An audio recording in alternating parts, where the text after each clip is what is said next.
Em 13 de 11 de 2019, veio a famosa reforma previdenciária e com ela, pelo menos 5 formas de se aposentar, além do direito adquirido. Se você quer entender todas essas possibilidades de aposentadoria, você está no vídeo certo. Vem comigo! Olá, meu nome é Taíne Oliveira, sou advogada previdenciária. No vídeo anterior eu falei sobre as regras de aposentadoria por idade, antes e depois da reforma, e também expliquei a distinção entre carência e tempo de contribuição e como isso reflete na nossa aposentadoria. Mas essa distinção, ela não só diferencia e não só reflete na aposentadoria por idade, mas também nas demais aposentadorias, a qual chamamos de aposentadoria por tempo de contribuição, seja ela antes da reforma ou depois da reforma. Porque, como eu expliquei no vídeo anterior, alguns períodos o INSS não vai considerar para carência, apesar de ter ali algumas discussões sobre isso, a qual vamos aprofundar na segunda parte deste vídeo, mas ela vai ser considerada para tempo de contribuição. Isso pode ajudar a você a antecipar a sua aposentadoria. Só que essas possibilidades de aumentar o seu tempo de contribuição que o INSS considera na contagem, ele não vai estar automaticamente no seu extrato previdenciário, ao qual chamamos de CNIS. São períodos que você tem que provar, levar documentações e pedir a averbação para poder ser reconhecido e assim antecipar. Então, no vídeo de hoje, vamos ser divididos em duas partes. Essa semana eu vou explicar os requisitos da aposentadoria, como era antes da reforma, por tempo de contribuição, e como é hoje, as regras de transição. Na segunda parte, eu vou explicar cada período, cada tipo de vínculo que o INSS considera para tempo de contribuição e como que você pode provar esses vínculos para poder ajudar você a antecipar a sua aposentadoria. Então, primeiro vamos entender quais eram os requisitos da aposentadoria por tempo de contribuição antes da reforma previdenciária. E para quem não lembra ou não assistiu o meu vídeo anterior, a reforma previdenciária aconteceu em 13 de 11 de 2019. E quem preencheu os requisitos de tempo de contribuição antes dessa data ou até essa data terá o tão famoso direito adquirido. Mas vamos entender primeiro os requisitos. O tempo de contribuição mínimo era 35 anos para o homem e 30 anos para a mulher. Não existia uma idade mínima, como a maioria das regras que existem hoje. Mas, apesar de não ser um requisito, uma exigência, a idade era um fator muito importante para a concessão da aposentadoria. Isso porque ela refletia no cálculo do valor da concessão do benefício.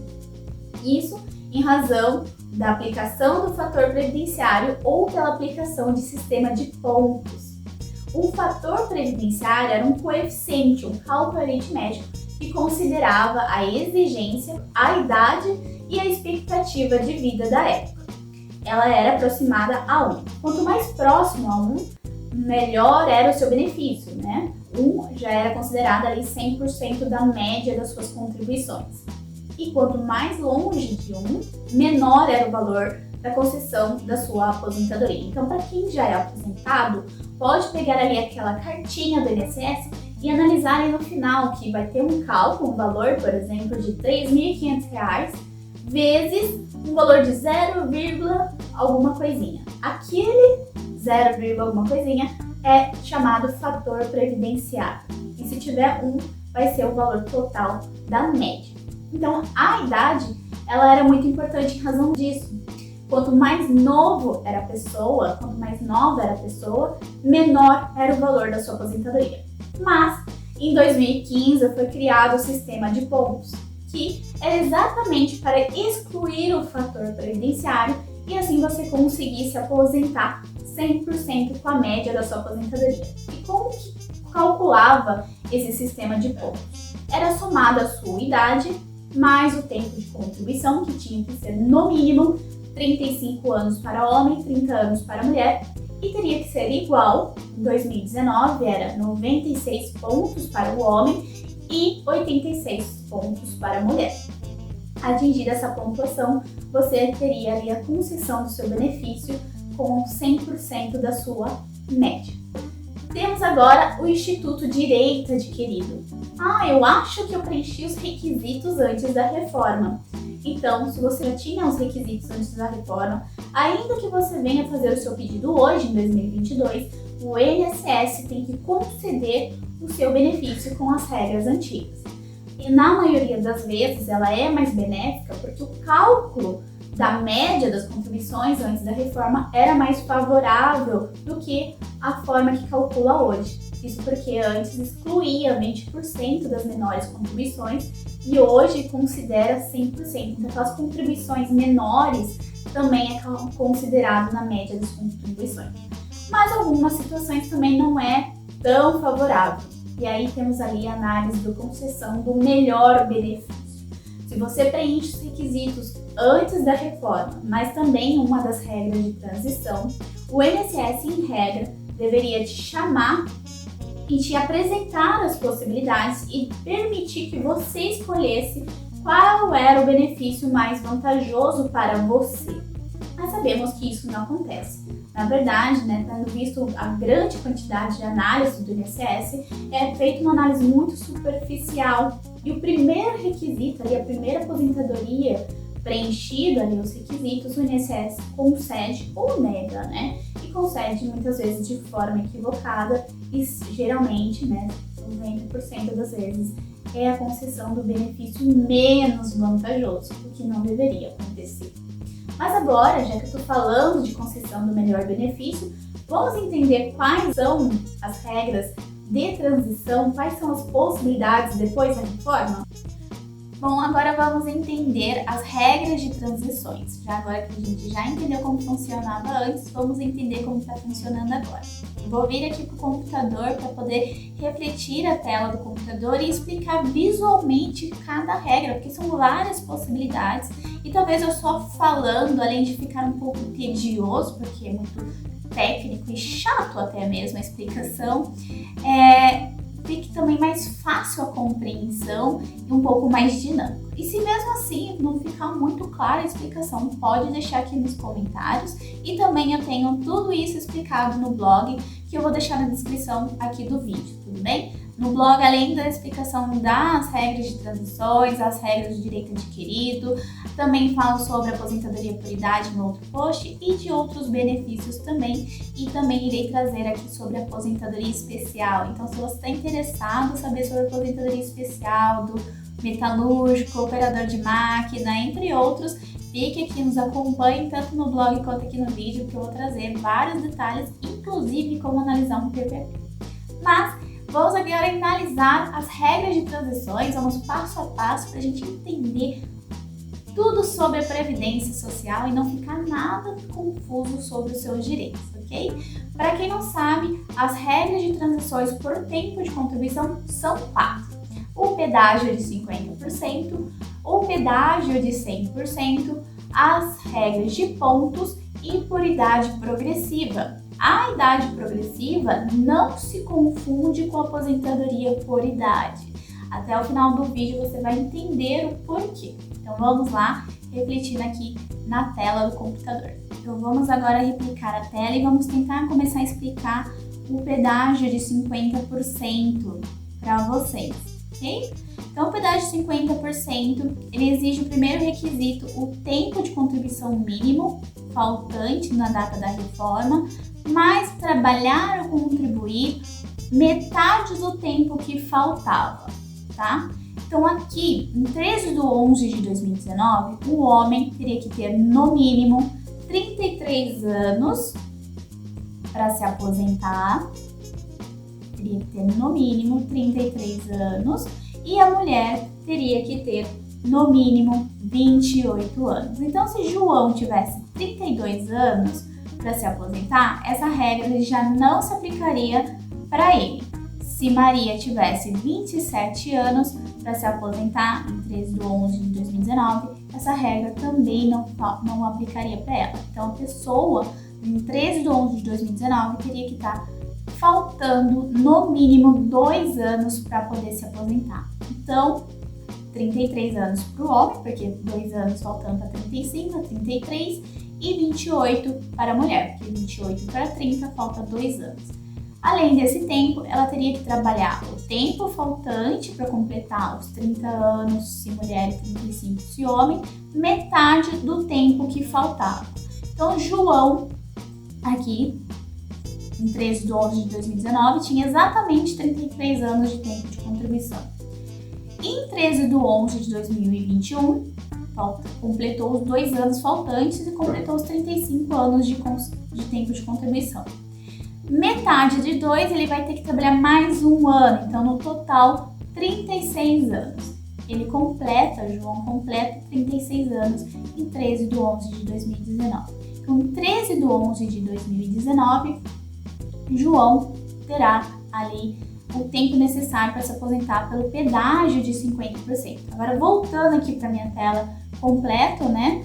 Deixando ali o computador, vamos entender o porquê essa concessão de aposentadoria ela não é a mais benéfica, ela costuma ser prejudicial.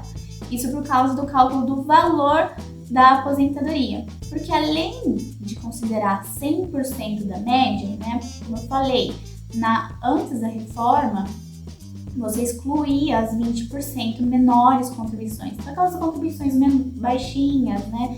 Perto do salário mínimo, valores baixos, elas seriam excluídas das suas contribuições e se consideraria o total, os maiores contribuições.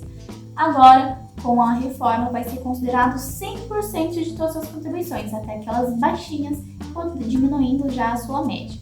E, de cima dessa média, considerando 100% dessas contribuições, aplica-se o fator previdenciário. Então, percebe-se, a regra de pedágio de 50% é uma das poucas regras que não exige uma idade mínima, porém, a idade aqui reflete bastante, diminuindo ainda mais o valor da sua aposentadoria.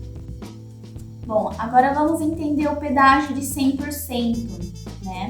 O pedágio de 100%, ela segue a mesma lógica do pedágio de 50%, de você trabalhar o tempo faltante para completar os 35 anos e 30 anos de tempo de contribuição, mais um período que será metade ou o dobro do tempo que faltava na época de se aposentar. Então, pelo pedágio de 50% era metade do tempo que faltava, e no pedágio de 100% é o dobro do tempo que faltava. Mas ela não exige um tempo mínimo na data da reforma, em 13 de 11 de 2019, diferente do pedágio de 50% que exigia que você tivesse ali um tempo mínimo quando aconteceu a reforma. Porém, apesar da regra de pedágio de 50% não exigir esse tempo mínimo, ele exige que quando preencher os requisitos do tempo, você tenha a idade mínima, né? Então, para o homem, tem que ter, além do tempo de contribuição mais o pedágio, a idade de 60 anos de idade. E para a mulher, além do tempo faltante, né, o tempo de contribuição mais o dobro do tempo faltante, também ter a idade ali de 57 anos de tempo de contribuição. Vamos entender aqui com um caso prático. Vamos pegar aqui Dona Maria, já que a gente usou o João no pedágio de 50%, vamos pegar a Dona Maria aqui, que apesar de não ter um tempo de contribuição mínima, vamos usar o mesmo exemplo. Ela tinha 28 anos de tempo de contribuição em 13 de 11 de 2019. Dona Maria vai trabalhar 28 anos, ela trabalhou 28 anos, ela vai trabalhar mais 2 anos para completar os 30 anos de contribuição, mais o dobro do tempo que faltava.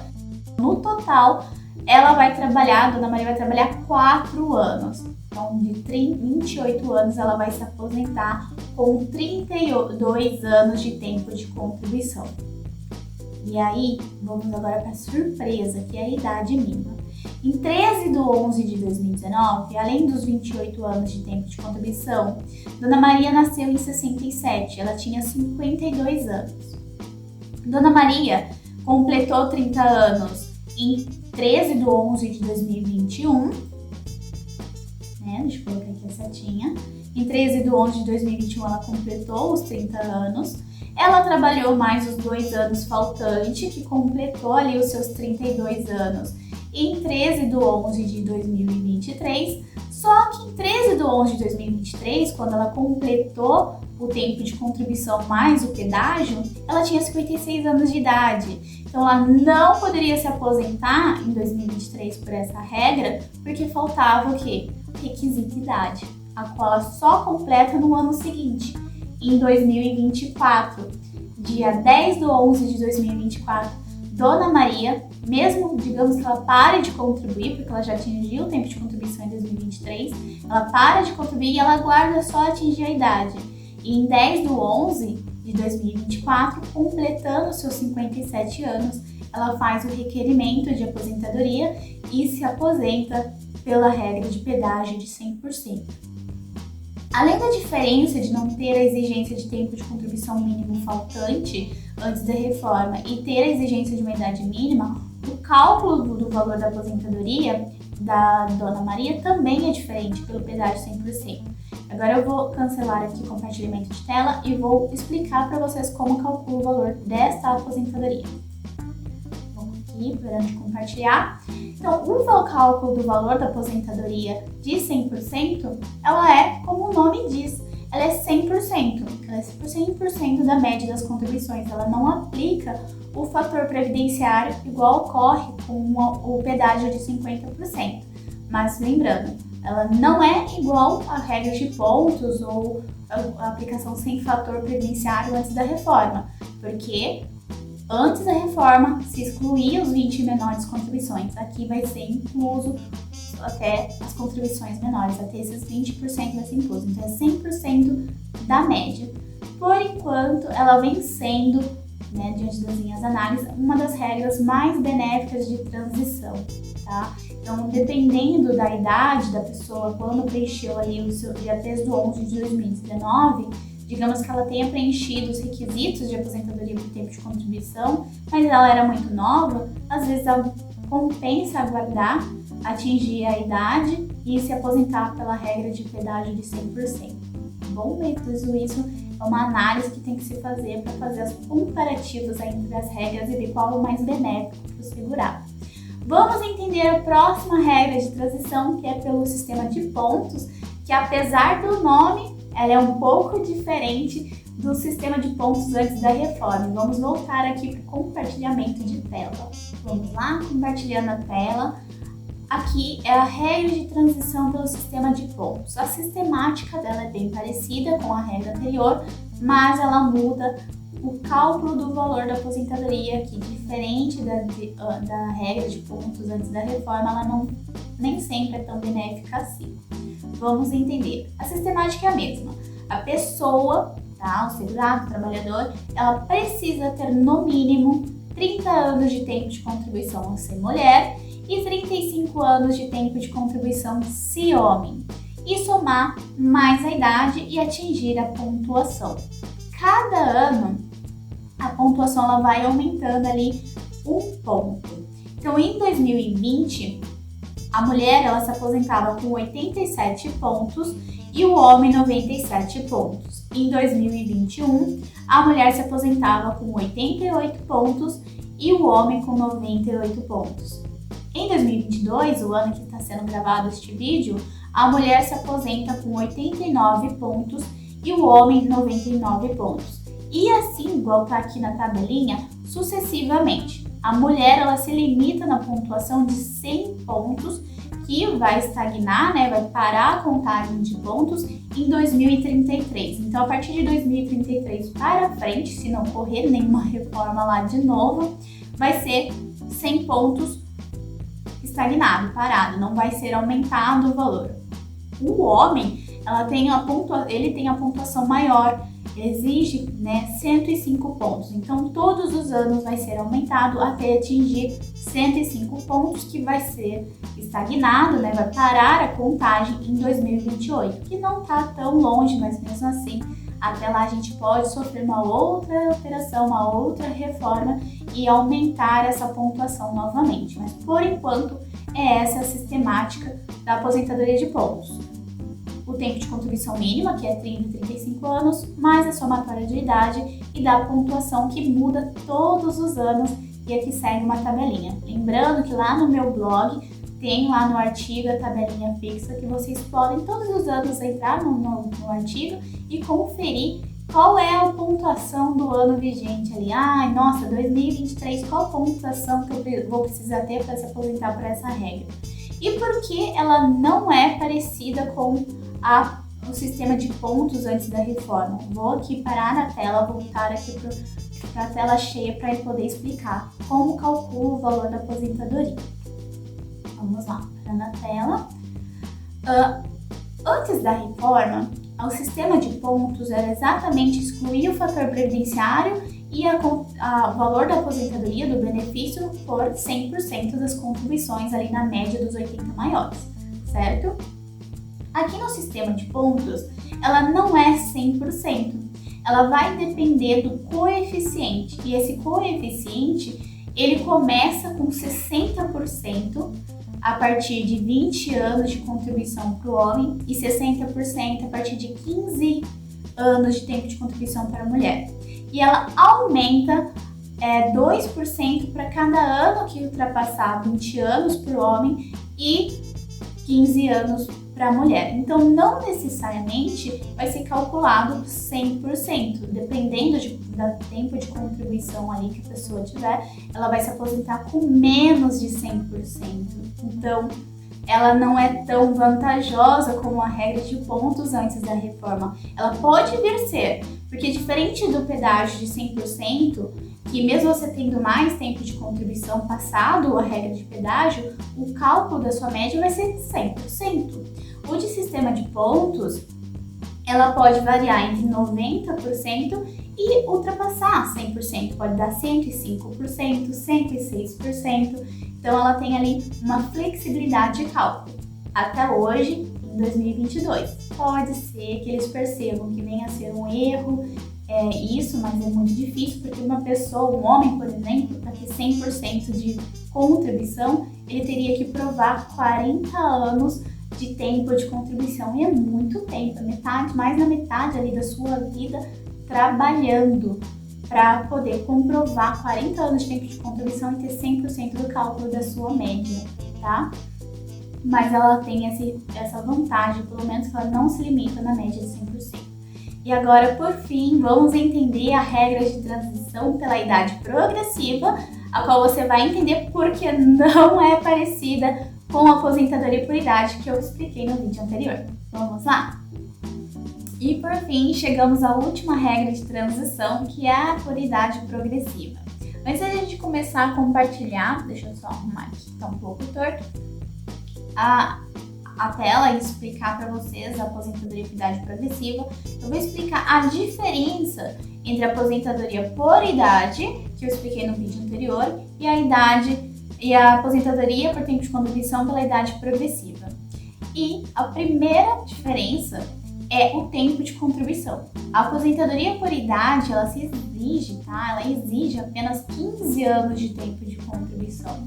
A idade progressiva, ela exige que tenha no mínimo 35 anos de tempo de contribuição se homem e 30 anos de tempo de contribuição se mulher, tá? Então, ela é a aposentadoria por tempo de contribuição antes da reforma, só que agora com uma idade mínima. E a outra diferença é o início da idade. Para a aposentadoria por idade, começa, que só mudou para a mulher, ela começa com 60 anos e vai aumentando 6 anos a cada ano na contagem até completar ali 62 anos de idade, tá? Todos os anos aumenta meio período. Na idade progressiva, começa em 2020 com 56 anos e 5 meses e ela vai aumentando também meio ano, todos os anos, até o limite de 62 anos para o homem e 65 anos de idade para a mulher, porque essa regra, ela também, 65 anos de idade para o homem, perdão, essa regra ela também se aplica para o homem. Mas vamos ver aqui a telinha para vocês entenderem até onde para essa contagem e até onde começa e quanto tempo que se exige, qual é a idade mínima que se exige agora em 2022. Vamos lá.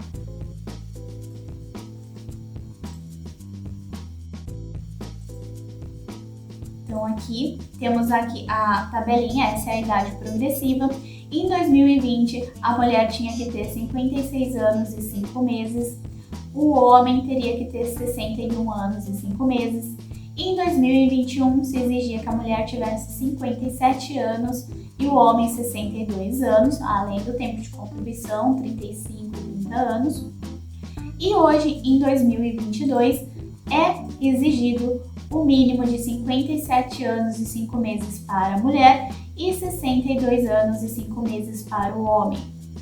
Para o homem, essa contagem ela vai ser limitada até 2027, que vai ser estagnado com 65 anos de idade. Então, em 2027, o homem vai ter que ter 65 anos de idade e 35 anos de tempo de contribuição.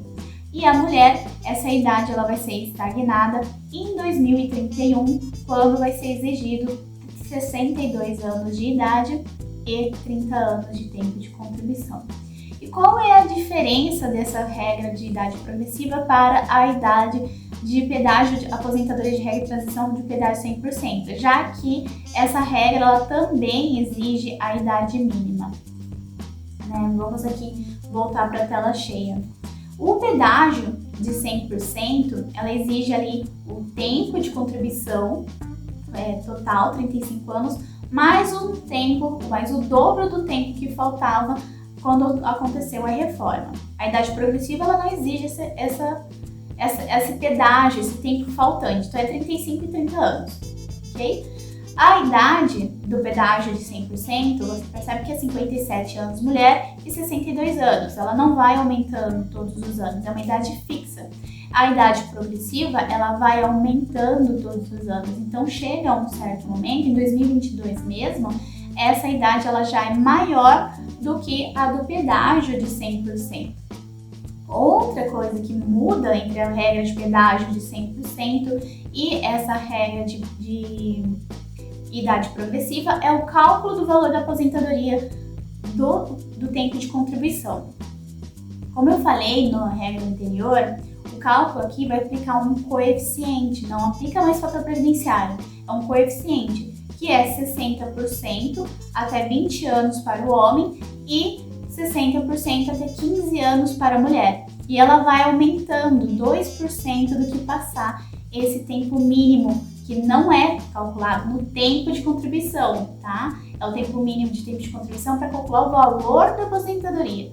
Então, ela vai aplicando. Quanto mais tempo você tem, maior o valor da sua aposentadoria. O pedágio de 100%, depois que você atingiu esse pedágio, por mais que você continue contribuindo depois, ele não aumenta o valor da sua aposentadoria. É a média de 100% e ponto. Ela pode aumentar se você, em razão de aumentar o valor que você vem contribuindo, mas não por causa do coeficiente. A idade progressiva não. Ela vai aumentando o valor da sua aposentadoria em razão de coeficiente. E aqui, diferente da regra de pontuação, que a de pontuação você pode aumentar o seu coeficiente para cima de 100%, aqui é limitado em 100%, tá?